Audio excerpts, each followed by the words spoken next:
सुप्रभात बच्चों, मैं आपकी हिंदी की टीचर हूँ। आज हम क्लास 7 के पार्ट 7 जब मैंने पहली पुस्तक खरीदी पढ़ेंगे।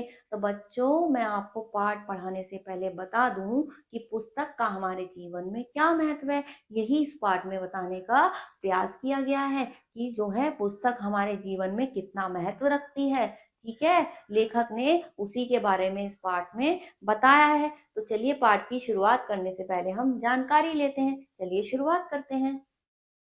पुस्तकें हमारी अच्छी मित्र होती हैं। सबसे अच्छी मित्र कौन होती है? हमारी पुस्तकें। ठीक है, किताबें। जीवन में पुस्तकों की महत्ता को नकारा नहीं जा सकता। प्रस्तुत पाठ में लेखक ने जीवन में पुस्तकों की आवश्यकता और उपयोगिता पर प्रकाश डाला है। इस जो पूरे पाठ में क्या है, लेखक ने जो है हमारे जीवन में पुस्तकों का क्या जो है महत्व है, उसको पढ़ के जो है हमारे किस काम आ सकती है, पुस्तकें क्यों पढ़नी चाहिए, यही बताने का प्रयास किया है। ठीक है, साथ ही अनेक लेखकों और उनके द्वारा रचित पुस्तकों का भी परिचय कराया गया है। आइए पढ़कर जानते हैं। साथ ही जो है अनेक लेखकों द्वारा रचित जो है क्या पुस्तकों का भी इसमें परिचय कराया गया है, जानकारी दी गई है। तो आइए चलिए बच्चों, पाठ से हम पूरी जानकारी लेते हैं। चलिए शुरुआत करते हैं। बचपन की बात है। उस समय आर्य समाज का सुधारवादी आंदोलन पूरे जोर पर था। मेरे पिता आर्य समाज रानी मंडी के प्रधान थे और माँ ने स्त्री शिक्षा के लिए आदर्श कन्या पाठशाला की स्थापना की थी। ठीक है, माँ ने क्या करी थी? उसकी स्त्री मतलब लड़कियों की, महिलाओं की शिक्षा के लिए आदर्श कन्या पाठशाला स्कूल जो है खोला था उस समय। ठीक है, पिता की अच्छी खासी सरकारी नौकरी थी। वर्मा रोड जब बन रही थी तब बहुत कमाया था उन्होंने। लेकिन मेरे जन्म से पहले ही गांधी जी के आह्वान पर उन्होंने सरकारी नौकरी छोड़ दी थी। उन्होंने मेरे जन्म से पहले क्या करा था? सरकारी नौकरी गांधी जी के आह्वान पर छोड़ दी थी। ठीक है, हम लोग बड़े आर्थिक कष्टों से गुजर रहे थे, फिर भी घर में नियमित पत्र पत्रिकाएं आती थी। लेकिन घर में रोज फिर भी जो है लगातार पत्र पत्रिकाएं, किताबें इस तरह की आती थी। ठीक है, आर्य मित्र, साप्ताहिक, वेदोदय, सरस्वती, गृहिणी और दो बाल पत्रिकाएं खास मेरे लिए, बाल सखा और चमचम। मतलब कौन कौन सी किताबें आती थी वो ये बता रहा है उसके घर पे। ठीक है, आर्य मित्र, साप्ताहिक, सरस्वती, गृहिणी और उसके लिए दो बालक की जो बच्चों की किताबें होती है वो भी खास तौर से आती थी। इसलिए घर के सभी लोगों को क्या थी? किताब पढ़ने की, पुस्तक पढ़ने का बहुत ही शौक था और आदत भी लग गई थी। ठीक है ना बच्चों, आगे देखते हैं आगे क्या बता रहे हैं हम। उनमें होती थी परियों, राजकुमारों, दानवों और सुंदर राजकन्याओं की कहानियां और रेखाचित्र। जो उसके लिए किताब आती थी उसमें क्या होते थे? परियों की, सुंदर राजकन्याओं की, जो है राजकुमारों की, दानवों की, उनसे जुड़ी ऐसी कहानियां होती थी जो जीवन में सीख देती थी। ऐसी कहानियां भी उसमें हुआ करती थी। मुझे पढ़ने की चाह लग गई, हर समय पढ़ता रहता। खाना खाते समय थाली के पास पत्रिकाएं रखकर पढ़ता। अपनी दोनों पत्रिकाओं के अलावा भी सरस्वती और आर्यमित्र पढ़ने की कोशिश करता। मेरे को इतनी आदत हो गई थी कि मैं उन दोनों किताबों को भी पढ़ने की कोशिश करता। ठीक है, घर में पुस्तक भी थी और उपनिषद और उनके हिंदी अनुवाद, सत्यार्थ प्रकाश के खंडन मंडन वाले अध्याय पूरी तरह समझ में नहीं आते थे, पर पढ़ने में मजा आता था। हालांकि मुझे कुछ ऐसे जो अध्याय थे वो समझ पूरी तरह से नहीं आते थे, थोड़े थोड़े आते थे, फिर भी मुझे पढ़ने में मजा आता था। ठीक है ना, वो अपने बारे में बता रहा है। आगे देखो। मेरी प्रिय पुस्तक थी स्वामी दयानंद की एक जीवनी, रोचक शैली में लिखी हुई। वो कह रहा है मुझे उनमें से कौन सी पुस्तक पसंद थी, मेरी प्रिय पुस्तक कौन सी थी? स्वामी दयानंद की, उनकी जीवनी और उनकी रोचक शैली, वो कैसे रहते थे, कैसे वो लिखते करते थे, कैसा उनका जीवन था, उनके बारे में सब जो उसमें था वो मुझे पसंद थी। अनेक चित्रों से सुसज्जित और उसमें बहुत सारे चित्र भी थे, इसलिए मुझे और भी मजा आता था। ठीक है, ये तत्कालीन पाखंडों के विरुद्ध अदम्य साहस दिखाने वाले अद्भुत व्यक्ति थे, जिसे पढ़कर मुझे उनके व्यक्तित्व के बारे में पता लगा। वो कैसे थे, वो कैसे थे, वो क्या कहते थे, जो है पखंडों के विरुद्ध अदम्य साहस दिखाने वाले अद्भुत व्यक्ति थे, अलग से, है ना। वो उनके बारे में बता रहा है, किनके, स्वामी दयानंद के बारे में, ठीक है। कितनी ही रोमांचक घटनाएं थी उनके जीवन की, जो मुझे बहुत प्रभावित करती थी। और उनकी जो घटनाएं मैं पढ़ता था वो मुझे अपने जीवन में भी, मेरे जीवन में भी प्रभाव डालती थी, ठीक है। ऐसी कुछ पुस्तकें बच्चों होती हैं जो हमारे जीवन में बहुत प्रभाव डालती हैं, इसलिए हमें अच्छी अच्छी पुस्तकें भी पढ़ने की आदत डालनी चाहिए, ठीक है ना। चूहे को भगवान का मीठा खाते देखकर मान लेना कि प्रतिमाएं भगवान नहीं होती। घर छोड़कर भाग जाना, तमाम तीर्थों, जंगलों, गुफाओं, हिम शिखरों पर साधुओं के बीच घूमना और हर जगह इस तलाश करना कि भगवान क्या है, सत्य क्या है, यह सब किसने करा था इसके बारे में, ऐसी जो जो है स्वामी दयानंद जी ने, कि उन्होंने इतने साधुओं के बीच में घूमा, भ्रमण किया और जगह जगह ये तलाश करने की कोशिश की कि भगवान क्या है और आखिर सच में क्या है, सत्य क्या है, ठीक है।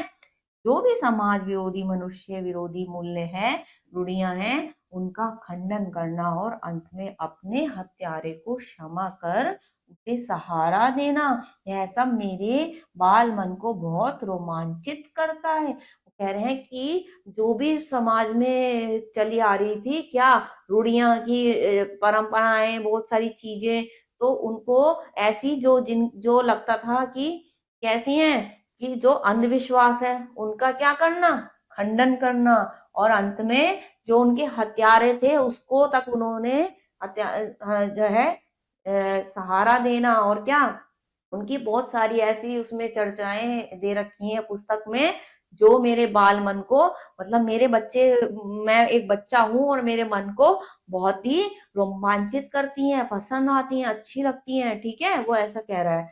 आगे देखते हैं, आगे आगे क्या लिखा है। माँ स्कूली पढ़ाई पर जोर देती, मेरी माँ क्या करती, स्कूली पढ़ाई पर जोर देती। चिंतित रहती कि लड़का कक्षा की किताबें नहीं पढ़ता, पास कैसे होगा, कहीं खुद साधु बनकर फिर से भाग गया तो। पिता कहते जीवन में यही पढ़ाई काम आएगी, पढ़ने दो। माँ तो कहती थी कि किताबें अपनी स्कूल की पढ़ो, क्योंकि पास कैसे होगा, क्या होगा, और क्या, पिता पिता क्या कहते थे कि यही किताबें पढ़ो, ठीक है। मुझे स्कूल नहीं भेजा गया था, शुरू की पढ़ाई के लिए घर पर मास्टर रखे गए थे। जो शुरू की पढ़ाई थी उसके लिए घर पे मास्टर जी रखे गए थे, क्यों, क्योंकि पिता नहीं चाहते थे कि ना समझ उम्र में मैं गलत संगति में पढ़कर अपशब्द सीखूं। कि मेरे पिताजी ये नहीं चाहते थे कि मैं शुरू से ही, क्योंकि ना समझ, छोटे बच्चे क्या होते हैं, ना समझ होते हैं, तो वो नहीं चाहते थे कि मैं कहीं गलत संगति में पढ़ के कुछ गलत सीख ना लूं, ठीक है। आगे देखते हैं।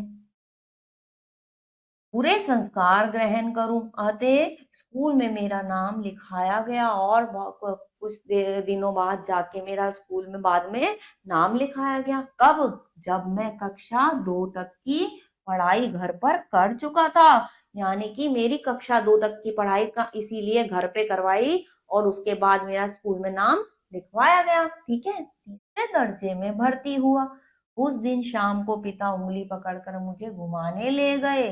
लोकनाथ की एक दुकान से अनार का ताजा शरबत मिट्टी के कुल्हड़ में पिलाया, और सिर पर हाथ रखकर बोले, वायदा करो कि पाठ्यक्रम की किताबें भी इतने ही ध्यान से पढ़ोगे। उन्होंने मुझे शरबत पिलाया और कहा, वादा करो कि जैसे तुम ये किताबें पढ़ते हो वैसे ही अपने जो पाठ्यक्रम है, यानी जो स्कूल में कोर्स में किताबें हैं, उनको भी ध्यान से पढ़ोगे, ठीक है। माँ की चिंता मिटाओगे, उनका आशीर्वाद था ये मेरा जी तोड़ परिश्रम की। तीसरे चौथे दर्जे में मेरे अच्छे नंबर आए, 5वें दर्जे में फर्स्ट आया। माँ के आंसू में आंसू भरकर गले लगा लिया। माँ ने क्या करा, आंखों में आंसू भर के मुझे गले लगा लिया, क्योंकि मैंने उनकी इच्छा पूरी कर दी। मुझे लेकर वो बहुत ही चिंतित थी, ठीक है। पिता मुस्कुराते रहे, कुछ बोले नहीं। और पिताजी जो है वो कुछ भी बोले नहीं, मुस्कुराते रहे। ठीक है। अंग्रेजी में मेरे नंबर सबसे ज्यादा थे, अतः स्कूल से इनाम में 2 अंग्रेजी किताबें मिली थी। एक में 2 छोटे बच्चे घोंसले की खोज में बागों और कुंजों में भटकते हैं, और इस बहाने पक्षियों की जातियां, उनकी बोलियां, उनकी आदतों की जानकारी उन्हें मिलती है। यानी एक में तो इसका जिक्र था कि 2 बच्चे जो है जंगल में भटकते हैं और उन्हें वहां पे पक्षियों की बारे में जानकारी मिलती है। ठीक है। और दूसरी किताब थी ट्रस्टी द रग, जिसमें पानी के जहाजों की कथाएं थी, कितने प्रकार के होते हैं, कौन कौन सा माल लाद कर ले लाते हैं, कहाँ ले जाते हैं, नाविकों की जिंदगी कैसी होती है, कैसे कैसे जीव मिलते हैं, कहाँ हवेल होती हैं, कहाँ शार्क होती हैं, कहाँ बहेल होती हैं, आदि सब पता लगा। उसमें दूसरी पुस्तिका में, दूसरी किताब में क्या था कि पानी के जहाज कैसे होते हैं, उनकी किताब का कथा थी। कैसे कहाँ व्हेल होती है, व्हेल मछली होती है, कहाँ शार्क होती है, कहाँ जो नाविका जो नाव चलाने वाले होते हैं उनकी जिंदगी कैसे होती है। बहुत सारी चीजें उसमें मुझे पता लगी। ठीक है।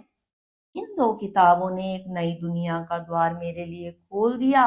पक्षियों से भरा आकाश और रहस्यों से भरा समुद्र, इन किताबों ने मेरी जिंदगी में जो है एक द्वार और खोल दिया। क्या कि जो है पक्षियों से, नई दुनिया में पक्षियों से भरा आकाश और रहस्य, बहुत सारे जो रहस्य हैं उनसे भरा हुआ समुद्र, ये जो है इन दोनों किताबों ने मेरे जीवन में ऐसा परिवर्तन ला दिया, वो बता रहा है। आगे देखो, पिता ने अलमारी के एक खाने में अपनी चीजें हटाकर जगह बनाई और मेरी दोनों किताबें उस खाने में रखकर कहा, आज से यह खाना तुम्हारी अपनी किताबों का है, यह तुम्हारी अपनी किताबों का, यह तुम्हारी लाइब्रेरी है। पिता ने जगह दी और कहा यह तुम्हारी किताबों की जगह है और यह तुम्हारे लिए लाइब्रेरी है, इसमें ही अपनी किताबें रखना। ठीक है। आगे देखो, आगे यहाँ से आरंभ हुई उस बच्चे की लाइब्रेरी। आप पूछ सकते हैं कि किताबें पढ़ने का शौक तो ठीक, किताबें इकट्ठी करने की सनक क्यों सवार हुई? उसका कारण भी बचपन का एक अनुभव है। वो बता रहा है कि किताबें पढ़ने का शौक तो ठीक है, आखिर उनको पढ़ने के बाद भी इकट्ठी करने का शौक क्यों सवार हुआ? ठीक है, उसके बारे में भी जान लेते हैं। इलाहाबाद भारत के प्रख्यात शिक्षा केंद्रों में से एक रहा है। ईस्ट इंडिया कंपनी द्वारा स्थापित पब्लिक लाइब्रेरी से लेकर महामना मदन मोहन मालवीय द्वारा स्थापित भारती भवन तक, अब जो इलाहाबाद है जो है वो शिक्षा केंद्रों में से क्या रहा है भारत में, एक जो है प्रमुख रहा है, बहुत ही जाना जाता है। ईस्ट इंडिया कंपनी द्वारा स्थापित वहां पे क्या, पब्लिक लाइब्रेरी से लेकर महामना मदन मोहन मालवीय द्वारा स्थापित भारती भवन तक है। ठीक है। अपने मोहल्ले में एक लाइब्रेरी थी, हरि भवन। स्कूल से छुट्टी मिली, मैं उसमें जाकर बैठ जाता था। पिता दिवंगत हो चुके थे, अब मेरे पिता नहीं रहे थे। ठीक है। लाइब्रेरी का चंदा चुकाने का पैसा भी नहीं था, आते वहीं वहीं बैठकर किताबें निकलवा कर पढ़ता रहता था। अपने छोटे से हरि भवन में खूब उपन्यास थे। वहीं परिचय हुआ बंकिम चंद्र चट्टोपाध्याय से। किससे? चट्टोपाध्याय की दुर्गेश नंदिनी। दुर्गेश नंदिनी क्या है, उसकी उनकी पुस्तक, उसका नाम है वो। और कपाल कुंडला और आनंद मठ से, इतनी सारी उससे वहां पे मेरा लाइब्रेरी में इतनी किताबों से परिचय हुआ। ठीक है। आगे देखो, टॉलस्टॉय की अन करेनिना और विक्टर ह्यूगो की पेरिस का उबड़ा, मैक्सिम गोर्की की मदर और सबसे मनोरंजक सरवा रिज की विचित्र वीर, यानी कि डॉन क्विक्सोट, हिंदी की ही माध्यम से सारी दुनिया की कथा पात्रों से मुलाकात कराना कितना ही आकर्षक था। यानी जो है इतनी सारी बातें मुझे उसमें पता लगी। और क्या था कि जो है जो खास तौर से विचित्र वीर जो पुस्तिका है, उसमें क्या था, सारी दुनिया की कथा पात्रों के बारे में जानकारी थी, जो मुझे बहुत ही पसंद आई। ठीक है, कितनी सारी किताबों के बारे में बता दिया इसमें, है ना। आगे देखिए, लाइब्रेरी खुलते ही पहुंच जाता, और जब लाइब्रेरियन शुक्ल शुक्ल जी कहते कि बच्चा अब उठो, पुस्तकालय बंद करना है, तब बड़ी अनिच्छता से उठता। और जब मुझे वो कहते कि अब लाइव जो है पुस्तकालय बंद हो रहा है, तब भी मेरा मन उठने का नहीं करता था, फिर भी मैं अनिच्छा से उठता था। ठीक है, आगे क्या। जिस दिन कोई उपन्यास अधूरा छूट जाता, उस दिन मन में कसक होती कि काश इतने पैसे होते कि सदस्य बनकर किताब इशू करा लाता, या काश इस किताब को खरीद पाता तो घर में रखता। और मेरे मन में अगर कभी किसी दिन पूरा उपन्यास नहीं पढ़ पाता तो यही होता कि काश मेरे पास इतने पैसे होते कि इस पुस्तिका को अपने घर ले आता, या यहाँ का सदस्य मैं पुस्तकालय का बन जाता और फिर घर ले जा सकता था किताब। एक बार पढ़ता, दो बार पढ़ता, बार बार पढ़ता, पर जानता था कि यह सपना ही रहेगा, भला कैसे पूरा हो पाएगा। पिता के देहांत पिता के देहावसान के बाद, पिता के जो है मरने के बाद, तो आर्थिक संकट इतना बढ़ गया कि पूछिए मत। और आप पूछ नहीं सकते, इतनी ज्यादा आर्थिक परेशानी हो गई। फिर भी मैंने जीवन की पहली साहित्यिक पुस्तक अपने पैसों से कैसे खरीदी, यह आज तक याद है। लेकिन मैं आज तक ये याद करता हूँ, मैंने अपने जीवन में पहली साहित्यिक पुस्तक कैसे खरीदी थी। ठीक है, आगे देखते हैं। उस साल इंटरमीडिएट पास किया था, पुरानी पाठ्य पुस्तकें बेचकर बीए की पाठ्य पुस्तकें लेने सेकेंड हैंड बुक शॉप पर गया। पुरानी जो पुस्तकें हैं उन्हें बेचकर क्या करा, बीए की पाठ्य पुस्तकें खरीदने जो है सेकेंड हैंड जहाँ किताबें मिलती हैं वहां पे गया। ठीक है, और उस बार जाने कैसे पाठ्य पुस्तक खरीद कर 2 रुपए बच गए थे। सामने के सिनेमा घर में देवदास लगी थी, और सामने के सिनेमा घर में क्या लगी थी, देवदास फिल्म लगी हुई थी। ठीक है, और चर्चा थी उसकी, लेकिन मेरी माँ को सिनेमा देखना बिल्कुल नापसंद था। यानी मेरी माँ को सिनेमा देखना पसंद नहीं था। उसी से बच्चे बिगड़ते हैं। लेकिन उसके गाने सिनेमा गृह के बाहर बजते थे। उसमें सहगल का एक गाना था, दुख के दिन अब बीतत नाही, उसे अक्सर गुनगुनाता रहता था। कभी कभी गुनगुनाते हुए आंखों से आंसू भी आ जाते थे, जाने क्यों। वो कह रहा है कि उसमें गाना बजता था, कौन सा, दुख के दिन अब बीतत नाही, जो मुझे खूब पसंद था और मैं अक्सर गुनगुनाता रहता था। और इतना गुनगुनाता था, मतलब इतने मन से कई बार मैं इतना गुनगुना के ना उदास हो जाता था कि मेरी आंखों से आंसू तक आ जाते थे, ना जाने ऐसा क्यों होता था। ठीक है, आगे देखते हैं अब क्या कह रहा है। एक दिन माँ ने सुना, माँ का दिल तो आखिर माँ का दिल है।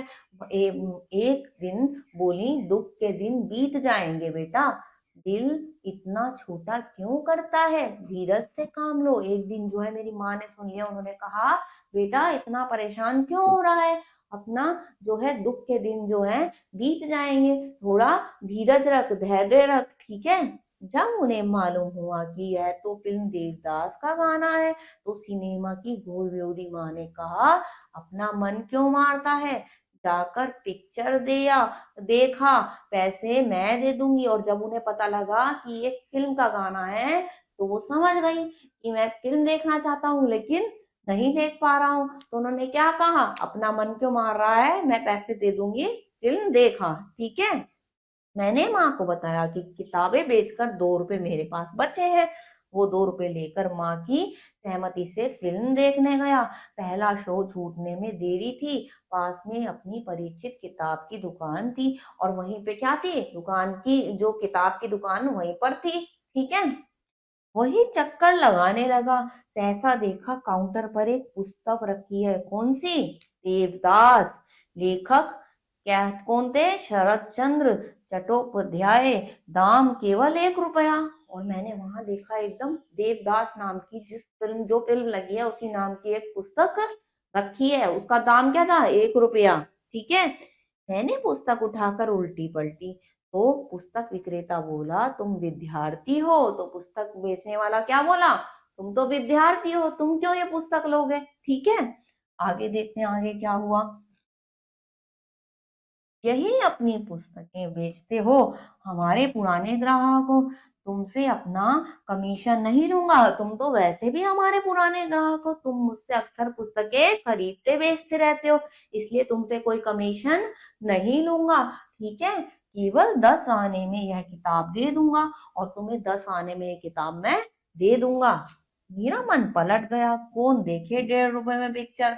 10 आने में देवदास खरीदी, जल्दी जल्दी घर लौट आया और 2 रुपए में से बचे 1 रुपए 6 आना माँ के हाथ में रख दिए। और मेरे मन में आया कि जब उसकी किताब ही मुझे सस्ते में मिल रही है तो मैं पिक्चर क्यों देखूं।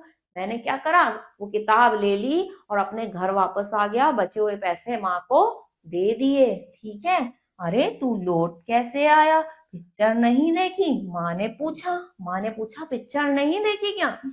नहीं माँ, फिल्म नहीं देखी, यह किताब ले आया देखो। माँ की आंखों में आंसू आ गए, खुशी के थे या दुख के यह नहीं मालूम। वह मेरे अपने पैसों से खरीदी मेरी अपनी निजी लाइब्रेरी की पहली किताब थी, और वो मेरी अपने पैसों से खरीदी हुई मेरी अपनी लाइब्रेरी की पहली किताब थी, जिसके बारे में मैं आपसे बता रहा हूँ बच्चों। तो उसको जो पिक्चर देखने के लिए पैसे दिए गए थे, उसने अपनी समझ से किताब खरीद ली, पैसे भी बचा लिए। क्यों? क्योंकि वो पहले भी किताबें पढ़ता रहता था और उन किताबों के माध्यम से उसको इतनी सारी सीख मिल चुकी थी, वो इतना समझदार हो चुका था कि उसे अच्छे और गलत का सबका ज्ञान था, और समझदारी से उसने पैसे भी बचा लिए और वो जो फिल्म देखनी थी वही पुस्तक उसने उसकी खरीद ली। तो कितनी समझदारी दिखाई। तो कहीं ना कहीं जो किताबें हैं हमारे जीवन में बहुत सारी महत्व रखती है, बहुत हमें सीख देती है और हमारी समझ को भी बढ़ाती है। इसलिए हमें किताबें आवश्यक रूप से पढ़नी चाहिए और अच्छी किताबें पढ़नी चाहिए जिनसे हमें ज्ञान मिले। ठीक है ना बच्चों। अगले पार्ट में कुछ और पढ़ाएंगे। इस पुस्तक वाले पार्ट को आप दोबारा से पढ़िएगा। ठीक है। और अगले पार्ट में हम फिर कुछ और पढ़ाएंगे। तब तक के लिए अपना ख्याल रखिए। ओके।